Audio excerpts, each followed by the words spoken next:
ये चुनाव बड़ा अजीबोगरीब चुनाव है। 5 साल तक गहलोत केवल इसमें अपना समय लगाता रहा कि मेरी कुर्सी चली न जाए, और जिस हद तक भ्रष्टाचार हो सकता था कुर्सी बचाने के लिए गहलोत ने किया।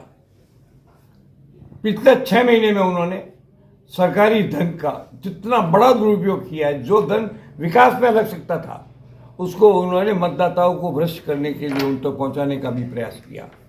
इसलिए मेरी पिछली कॉन्फ्रेंस में मैंने कहा था, पिछली कॉन्फ्रेंस में, कि अशोक गहलोत को भ्रष्टाचारी मैन्युफैक्चरिंग कंपनी का चेयरमैन बनाया जाना चाहिए।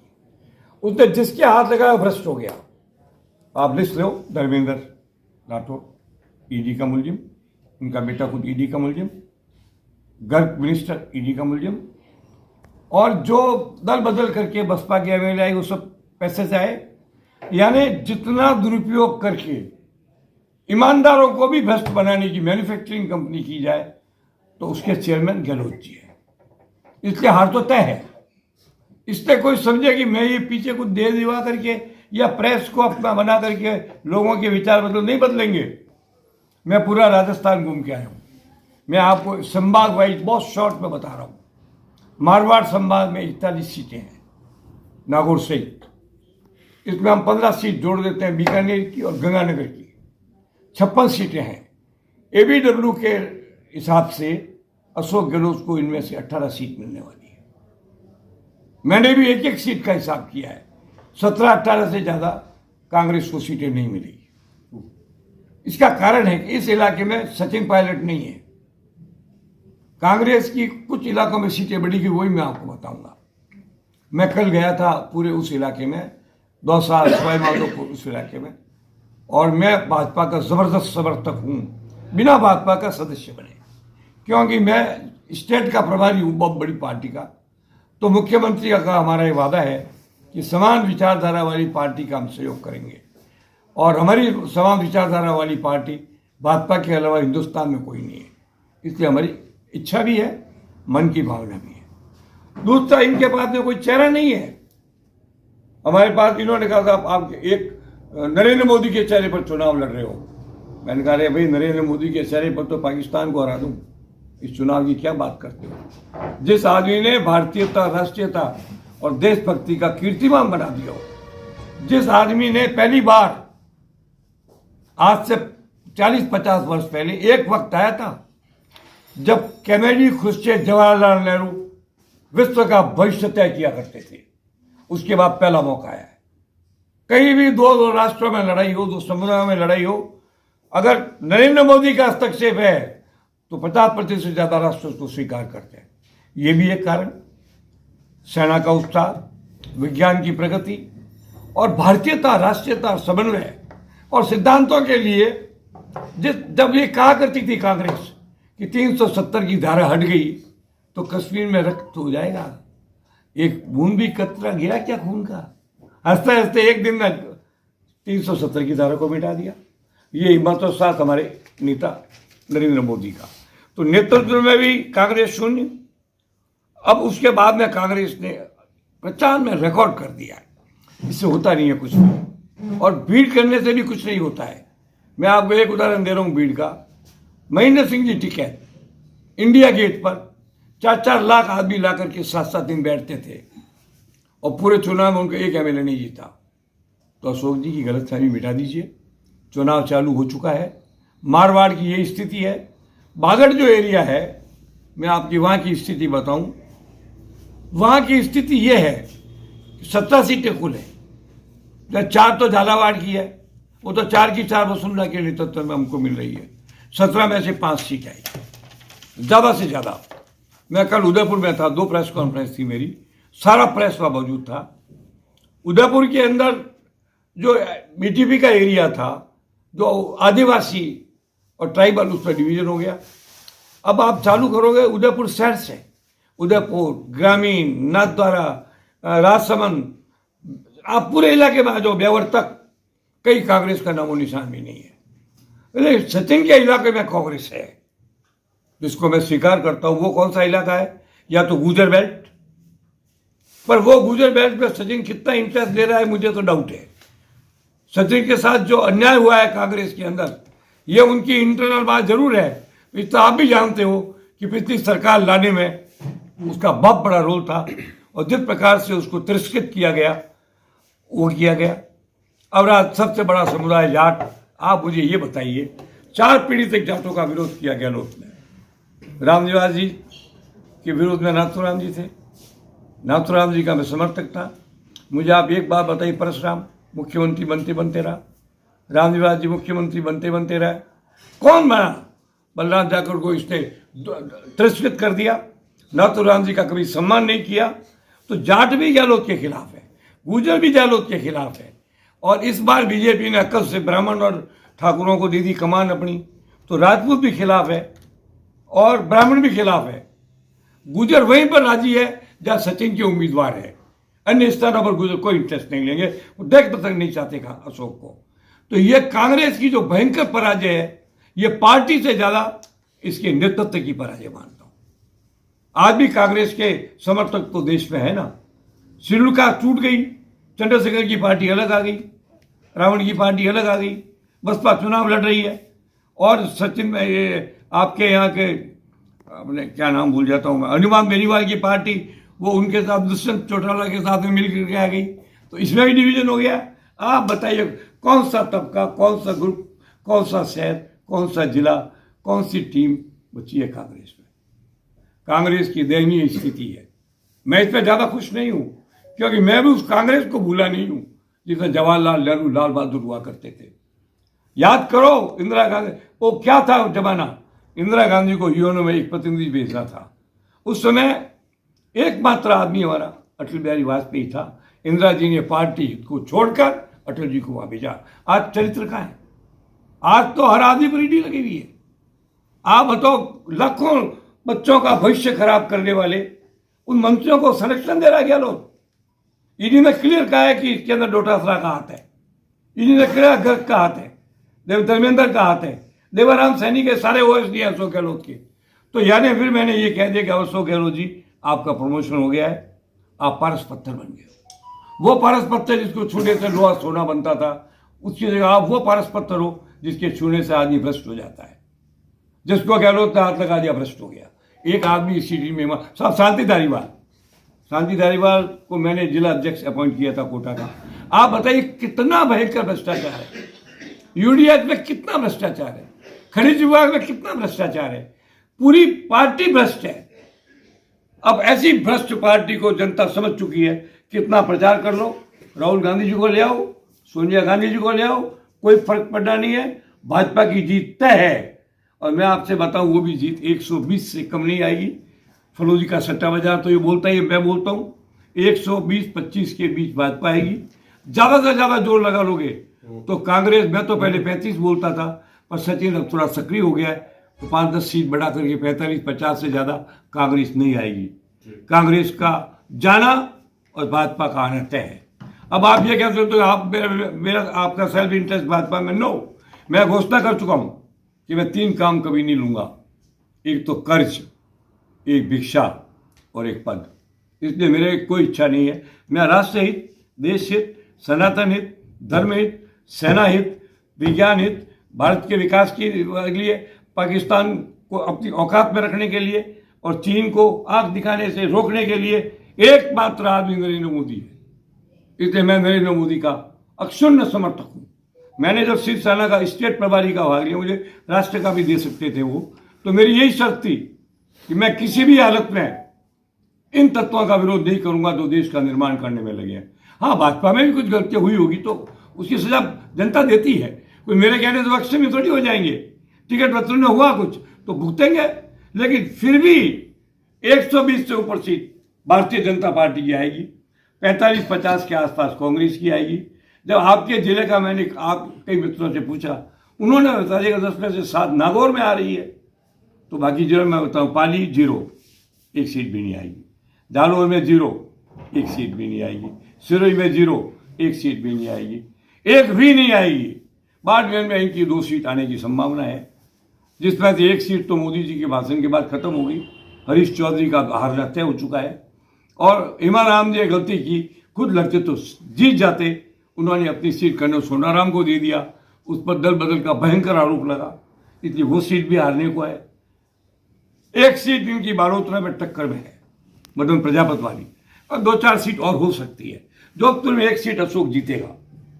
ये तो मैंने भाजपा वालों से कहा क्यों इसके इतना टाइम खराब होता है, दो ना इसको आया रहेगा, एक क्या फर्क पड़ता है, बाकी दोनों सीटें भारतीय जनता पार्टी ला रही है। तो मुझे ये बताइए, अब अशोक गहलोत जी लोगों में प्रचार करते हैं कि मेरी सरकार रिपीट होगी। कहाँ रिपीट होगी? कोई जगह तो बताए, कोई डिस्ट्रिक्ट बताए, कोई तहसील बताए, 4 नाम बताए, 4 की घोषणा करे। ऐसा है ही नहीं। मैं नागौर आया हूँ केवल एक काम से, एक तो मेरे पर नाथुराम मिर्जा परिवार का बहुत बड़ा एहसान है। मैं मृत्यु पर्यंत तक इस परिवार का बुरा नहीं सोचता। जब पूरी कांग्रेस मेरे खिलाफ थी तब नाथुराम मिर्जा ने मुझे ऑल इंडिया कांग्रेस का सेक्रेटरी बनाया था, और 3 chief minister Ajit Jogi, Kamal Nath, Digvijay directly 2 साल तक मेरे अंडर में रहे थे। इसलिए मेरा ईगो भी खत्म हो गया। कोई कहता मैं बड़े, अब तो होगा। मैं आपसे एक बात बताता हूं, हर आदमी को संतोष करना चाहिए। जो संतोष नहीं कर सकता उसको राजनीति में कुछ नहीं मिलता है, और जो असंतोष में राजनीति करता है वो दुखी होकर मरता है। I am satisfied. मैं सच बोलने की प्रतिज्ञा के साथ आपके सामने बैठा हूं। जो मैंने कहा उसमें एक बात भी जोड़ी नहीं, घटाई नहीं जाएगी। मैं 100% कहता हूं सरकार बनेगी। अब कई लोग सवाल पूछते हैं बन तो जाएगी, कई लोग सवाल पूछते हैं कि कौन क्या बनेगा, ये मेरा विषय नहीं है। जो बना दे पार्टी, वसुंधरा भी कोशिश तो करेगी ना, नहीं करेगी क्या? वो भी प्रयास करेगी।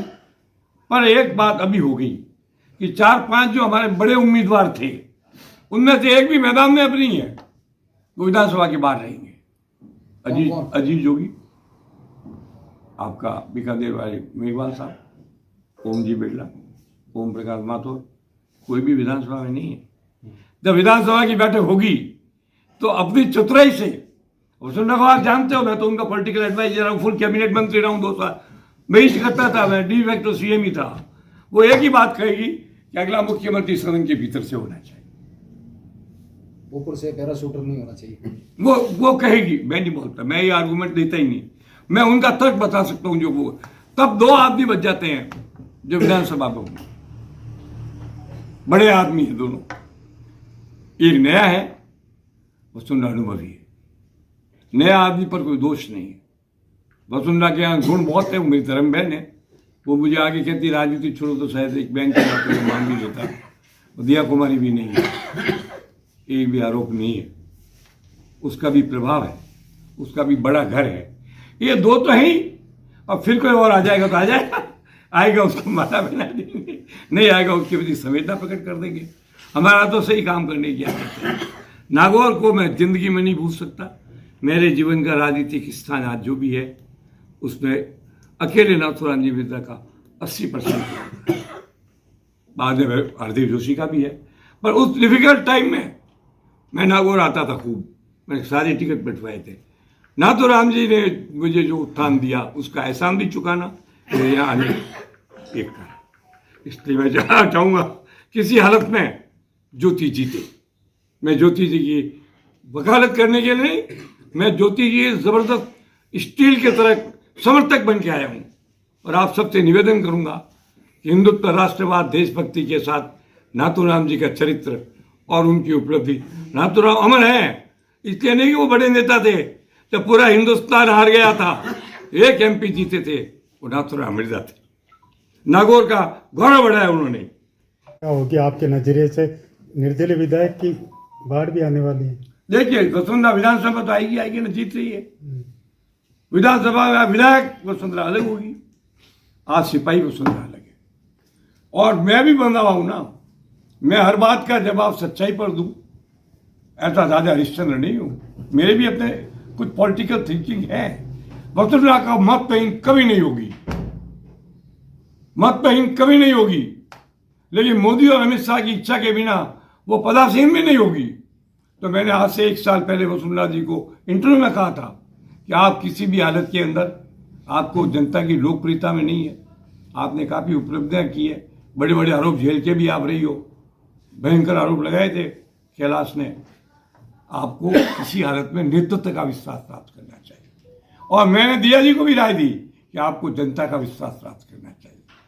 इधर जनता की लोकप्रियता की कमी है, तो उधर ऊपर के नेतृत्व की कमी है। तो आपका इशारा दिया कुमारी का सीएम बनना था? नो, मे भी बन सकती है, बनने की संभावना है। श्री वसुंधरा का नाम नहीं दिया मैंने। वसुंधरा जिस दिन केंद्र का समर्थन लेगी तो पहले नंबर पर वो आ जाएगी। आज की तारीख में नहीं है। आज की तारीख में दिया कुमारी सक्षम, मजबूत, चरित्रवान, ईमानदार पृष्ठभूमि के साथ है। और हमने एक बड़ा काम इस बार और किया है।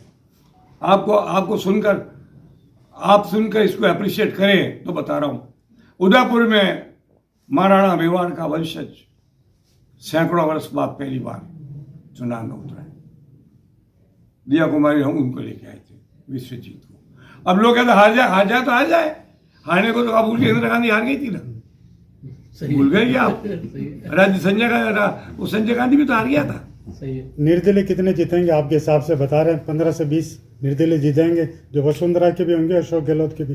ये निर्दलीय किसी के नहीं होते साहब, वो तो सत्ता जिसकी आने वाली होगी उसके चिपकेंगे। तो होंगे तो किसी के नहीं। आ सकते हैं 10-15 आ सकते हैं, बड़ी बात नहीं है। यूनुस खान को लेकर क्या? यूनुस खान को टिकट नहीं दिया? कोशिश कर रहा है, जीतने की कोशिश कर रहा है। वसुंधरा का आशीर्वाद था उसको, उनका विश्वास पात्र है। पार्टी ने उचित नहीं समझा, इसलिए टिकट नहीं दिया। इसमें क्या हुआ? ज्योति जी की क्या रहेगी भूमिका? ज्योति जी का तो एक पारिवारिक रिश्ता मिनट, है। बड़ा भारी प्रश्न पूछा है।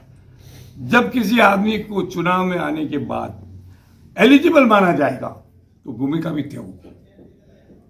भूमिका भी तय होगी। ये तो दुर्भाग्य है कि ज्योति जी जब एमपी थी तो वो सत्ता में नहीं आ पाई। क्यों नहीं आएगी? बैकग्राउंड देखा जाएगा, करेक्टर देखा जाएगा, इंटीग्रिटी देखी जाएगी, एफिशिएंसी देखी जाएगी, एफर्ट देखे जाएंगे, सब कुछ देखा जाएगा। ज्योति जी का भविष्य उज्जवल है। अब मैं चाहता हूं कि ज्योति जी किसी भी हालत के अंदर भारतीय जनता पार्टी की एक मजबूत शक्ति बन के अपना जीवन बिताए। रामनाथ जी के बेटे हैं हरेंद्र जी, वो ज्योति जी के सामने हैं, तो क्या मानते हैं आपकी नजरिए से? जिंदगी भर रामनिवास जी नाथूराम जी के सामने रहे थे, क्या हुआ था? इसका जवाब तो आप ही दे दो। नाथूराम अमर हो गए, रामनिवास जी बुला दिए गए। अगर इनका बेटा चुनाव नहीं लड़े, कभी पिछले 10 साल में रामनिवास जी का नाम सुना है क्या? नाथूराम मिर्जा का नाम तो एक घटना से होता है कि पूरे विरोध के बावजूद एकमात्र सांसद पूरे नॉर्थ इंडिया के अंदर जीत के नाथूराम मिर्जा है। नाथूराम मिर्जा ने वो करिश्मा किया। लोग कहते हैं जाट राजपूतों के विरोध है। क्या विरोध है? नाथूराम कल्याण सिंह काबली को बाड़मेर से एमपी बना के ले आए। क्या ये उनकी मानता नहीं थी? हमारे जैसे तुच्छ आदमी को 3 चीफ मिनिस्टरों का बॉस बना दिया, ऑल इंडिया कांग्रेस का सेक्रेटरी बना दिया, कर्नल सोनाराम को टिकट दे दिया। आप जिस आदमी के कर्म अच्छे होते हैं वो कोई बुलाया नहीं जाता है। आपके नजरिए से सीएम की दौड़ में भारतीय जनता पार्टी से मजबूत 3 नाम बता दीजिए सीएम की दौड़ में। बड़ा प्रश्न है। मैं तो बाकी सबको मेरा दुश्मन बना लूंगा। बोलना पड़ेगा ये नहीं। आपको। 3 नाम बता दीजिए, जैसे दिया कुमारी आपके मन में है। वैसे मेरा 3 नहीं है साहब। दिया कुमारी एकमात्र ऐसी स्त्री है जो आरोप मुक्त है, समृद्ध है और बहुत बड़े वोटों से जीती है। 5 लाख वोट से जीती है एमपी का चुनाव, इसलिए मैंने उनका नाम बताया। 2 और कौन चेहरे होंगे? 2 और चेहरे कौन होंगे? एक तो ये चेहरा है, चेहरा तो वसुंधरा का भी हो सकता है। अगर मोदी जी का मन बदल जाए तो ये चेहरा भी हो सकता है। तीसरा कोई नहीं मिले तो मुझे ले जाओ। अर्जुन मेघवाल जी नहीं मिलेंगे? नहीं, इसका कारण है पहाड़िया का विगत। बनाया था ना पहाड़िया जी को, 1 साल में ज्यादा पड़ा ना। जैसे गजेंद्र जी शेखावत का, नहीं, राजेंद्र अरे राठौर, छोड़ो। राजेंद्र तो विधानसभा जीतने के बाद बात करेंगे उसके बारे में। सीपी जोशी जी। आप कैसी बातें करते हो? चुनाव के बाद आपकी क्या भूमिका रहेगी? यदि मेरी हुआ मैं नहीं, पार्टी मुझे कुछ नहीं लेता, कोई पद मुझे लेना ही नहीं है। मेरे पास ऑफर आ चुकी, मैंने उनसे एक ही बात है, मेरे पास 2 पद है। संवैधानिक पद दे दिया जाए? नहीं, तो भी नहीं चाहता मैं, पर लूंगा ही नहीं साहब। मैं क्यों लूंगा? मैं अपने परिवार के साथ ठाठ से रहता हूँ, यहाँ रहता हूँ। कल को मुझे कहते गुलाबचंद की तरह बेवकूफ़ी करने का आसान चला जा, क्यों जाऊँ मैं? यहाँ आप लोग, यहाँ मेरे मिलने वाले लोग, यहाँ मैं ठाठ से बैठा हूँ, मेरे कोई कमी नहीं है। और मेरे पास 2 ऐसे पद हैं जो सोनिया और मोदी मिलके भी नहीं छीन सकते। ऐसे हैं 2 पद। एक तो भूतपूर्व कैबिनेट मंत्री बनूंगा जब तक रहूंगा, इसे हटा सकते हैं मेरे को? सोनिया हटा सकती है, मोदी हटा सकता है। और एक मेरे को चाणक्य का नाम आप लोगों ने दिया है। दो पद बहुत है साहब। चलो एक लास्ट सवाल कांग्रेस से, मुख्यमंत्री अशोक गहलोत सीएम नहीं बने तो दावेदार कौन होगा आपकी नजर में? जो पार्टी आ ही नहीं रही है। एक नदी जा रही है तो एक प्रश्न पूछा कि इस नदी में से अगर तूफान आ गया तो तैर के कौन जाएगा? तो जवाब दिया पूरी नदी जब पूरी नाव ही डूब रही है तो जाने का प्रश्न नहीं का। अशोक गहलोत का अगला भविष्य तुम ही लोग ये मैं आपको कह रहा हूं। लोग सम्मान की दृष्टि से हाथ मिला लेंगे तो मुझे कहना, किसी को अबलेज किया ही नहीं, खाली धनार्दन धनार्दन धनार्दन, कोई तरीका थोड़ी है। रिश्वत खाने की सीमा तो होती है। हर कांग्रेस का हर विधायक 100 करोड़ से ऊपर का आदमी बना है पिछले 5 साल। आप बताइए किसको बचा रहा है? वो धर्मेंद्र राठौड़ को, उस गर्भ को बचा रहा है, डोटासरा को, जिस पर 30 लाख 25 लाख बच्चों का भविष्य खराब करने वालों को बचा रहा है। क्या ये मुख्यमंत्री का कर्तव्य होता है क्या? ये है इसका। गहलोत सरकार की योजना आपके मन में कितनी कारगर? योजना नहीं है, गहलोत सरकार ने कुछ आइडिया दिए हैं, योग्य है। मोदी जी ने खुला कहा है कि उनको कंटिन्यू किया जाएगा, इंप्रूव करना चाहिए। अगर आज अशोक गहलोत ये कहता है कि कम से कम दिन में एक बात तो सच बोल लो, तो मैं कहता यस, क्यों नहीं बोलेंगे। मगर ऐसी कोई बात हुई नहीं। अब इतनी योजनाएं बनी, इतने आयोग बना दिए, इतने बोर्ड बना दिए। तो मैंने कहा एक दिन कहा था इंटरव्यू में कि गहलोत जी 2 बोर्ड बनाना भूल गए, एक तो मूछा वालों का बोर्ड, एक दाढ़ी वालों का बोर्ड। आप बताइए तरीका है? हवा महल में जो हुआ वो घटना भूल गए आप? 2 आदमी मोटरसाइकिल पर जाके भिड़े, दोनों को कोई झगड़े नहीं, उठ के चले गए। वहां तीसरा एक आदमी खड़ा था, उसने कहा अंधों की तरह चला जाए, गाली गलौज कर दी, उसकी मारपीट हो गई पब्लिक से। कोई मर्डर नहीं था, उसकी डेथ हो गई। 1 घंटे में 50 लाख का चेक मोदी जी ने खुद अशोक गहलोत ने ला करके दिया है। और कन्या का तो मर्डर हुआ था उदयपुर में, कितनी परेशानी हुई उसको। सही, ये वन साइडेड कोई हो, हर जाति का सम्मान हमारा कर्म है, पर एक जाति पर दूसरी जाति को तुलनात्मक रूप से अवहेलना करना ये हमारा कर्म नहीं है। गहलोत जी अब खाली यही काम करते हैं, इसके अलावा कुछ भी नहीं करते। नागौर जिले में 10 सीटें हैं विधानसभा की, 7 सीटें, 7 बीजेपी की। कौन से? बाकी के ये मैं क्यों बताऊं, आप ढूंढो। बाकी 2-3 में झगड़ा है। एक तो रिजपाल का लड़का जीत सकता है, एक यूनुस के भी टकराव में जीतने के चांस बन सकते हैं, एक मेरता में भी टकराव की स्थिति है, और तो सब जगह क्लीन है। जिन पर इनको घर था वो लाडू के उस ऊपर वाले इलाके में परबत वगैरह, वहां भी कांग्रेस नहीं है। खींवसर से कौन सी? खींवसर पार्ट यहाँ का पार्ट है। खींवसर देखो, खींवसर कांग्रेस नहीं है। उसको मैं इस गिनती में नहीं लेता, इस गिनती में भी नहीं लेता, उस गिनती में नहीं लेता। उसका व्यक्तित्व है। खींवसर पद की लड़ाई नहीं लड़ रहा है, वो कद की लड़ाई लड़ रहा है। खींवसर से कौन आ सकता है आपके हिसाब से? कौन? खींवसर का तो आप लोग फैसला करो, मेरे की इतनी नॉलेज नहीं है।